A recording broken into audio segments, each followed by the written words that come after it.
হতে হতে হতে হতে পচতে পচতে পচতে পচতে ইনফেকশনটা যেতে যেতে যেতে যেতে হয়।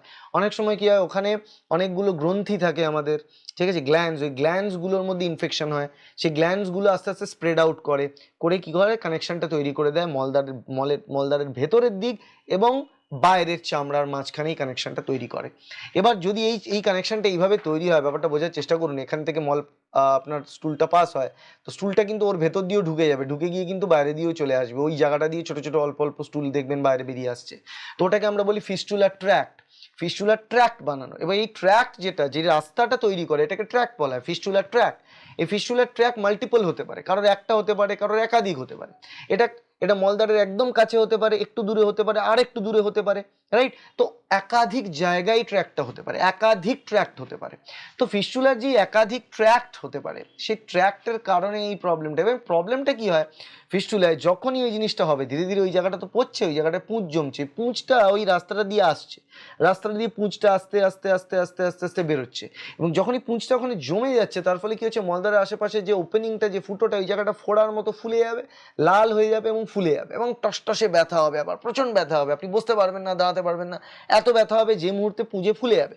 এবার ওই জায়গাটা আপনি গরম জলে সেক দিচ্ছেন, সিটস বাথ নিচ্ছেন, ওই জায়গাটা চাপ দিলেই ওইখান থেকে পুঁজটা বেরিয়ে আসবে। যেই মুহূর্তে ওইখান থেকে বেরিয়ে, যেমন ফোড়ার ক্ষেত্রে অনেক সময় আপনার টিপলে যে বেরিয়ে আসে, ফোড়ার শ্বাস বলুন বা আপনারা যাই বলুন, ওটা বেরিয়ে আসে। তো এক্ষেত্রে অনুযায়ী চাপ দেবেন, জিনিসটা বেরিয়ে আসবে, তারপরে কিছুদিন আপনি একটু রিল্যাক্স হয়ে যাবেন, কারণ তারপরে আবার লাইনটা ক্লিয়ার, তারপরে আবার ধরুন 2-3 সপ্তাহ পর আবার ওই জিনিসটা হবে। তো এরকমভাবে বিভিন্ন জায়গায় ওই ওই মলদ্বারের আশেপাশে ওরকম ফোড়া, এবং যখন টিপছেন ওখান থেকে পুঁজ বেরোচ্ছে এবং ওটা ঠিক হয়ে যাচ্ছে, আবার 2-3 সপ্তাহ পর হচ্ছে, এবং তার পাশাপাশি আপনার একটু ঘুষঘুষে জ্বর থাকবে। জ্বরটা মানে খুব বেশি জ্বর না, কিন্তু একটা ঘুষঘুষে ইন্টারনাল একটা ফিভার আপনার চলবে। সেই জ্বরটা যখন আপনার চলবে, তার পাশাপাশি এই সমস্যাগুলো চলবে, সেখান থেকে বুঝতে পারবেন আপনার অ্যানাল ফিস্টুলা হয়েছে, ঠিক আছে? এবং ফিস্টুলা যদি হয়, তাহলে সেক্ষেত্রে কি কি করণীয়, সেটার ব্যাপারে আমরা আপনাকে বলছি। সময় লাগে, ওষুধ দিয়ে ফিস্টুলা ঠিক করা যায় না, লিখে রাখুন। এই জিনিসগুলো যদি আপনি কোথাও থেকে ভাবেন, শুধু টাইম ওয়েস্ট করছেন, পয়সা অর্থ সব কিছু ব্যয় করছেন, করবেন না। আপনি আসুন, একবার ফিজিক্যালি ভিজিট করে জেনে নিন যে আদৌ আপনার পাইলস আছে, না ফিশার আছে, না ফিস্টুলা আছে, নাকি পাইলস ফিশার দুটোই আছে, নাকি পাইলস ফিশার ফিস্টুলা তিনটেই আছে। জেনারেলি জানেন, যখন পেশেন্টরা আসে আমরা দেখি, যখনই চেক করি তখন দেখা যায় পাইলস ফিশার মোস্টলি একসাথেই থাকে, বা অনেক ক্ষেত্রে ফিস্টুলাটা আলাদা থাকে, কিন্তু পাইলস ফিশার জেনারেলি একসাথেই থাকে।